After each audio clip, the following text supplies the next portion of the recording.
Hey everybody, Edo here, and this is The Lost Expedition by Peer Sylvester, and the good folks at Osprey Games sent me a copy along to play, and the thing that pops out the most first with this game is the look.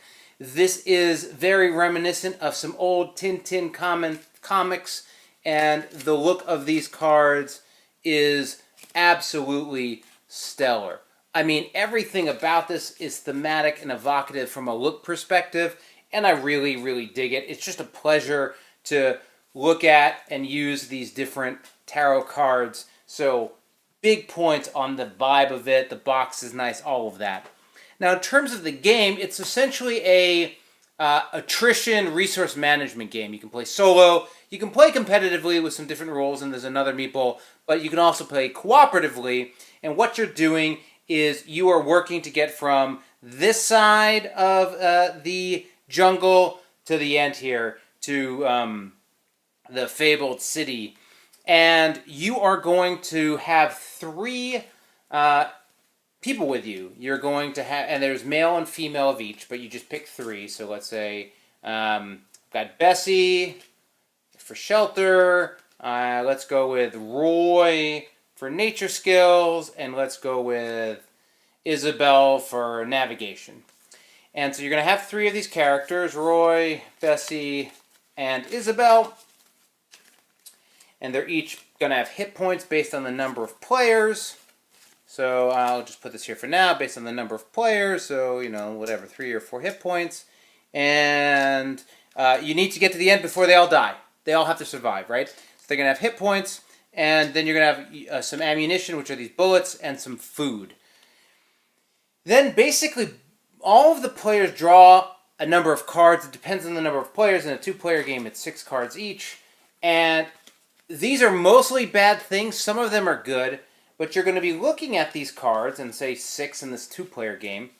And you are going to be playing morning and evening. So you're going to pick 3 of your cards to play in the morning and 3 that are played in the evening. In the morning, they're laid out by number, one at a time with the other player or players. In the evening, they can be played in any order. But basically, every card has these icons on the top. And they tell you special actions that happen with the cards, resources they take. In this case, we've got the Bushmaster here, and you can choose on the red one. So I could spend 1 bullet to gain a food, killing the anaconda or the snake, or just take 2 damage.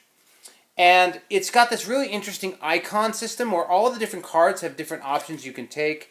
For faulty kit, I can swap 2 later cards, but in particular, I had to give up shelter, health, or food. So you have all of these things that are either giving and gaining resources, and you just need to sit and think through it.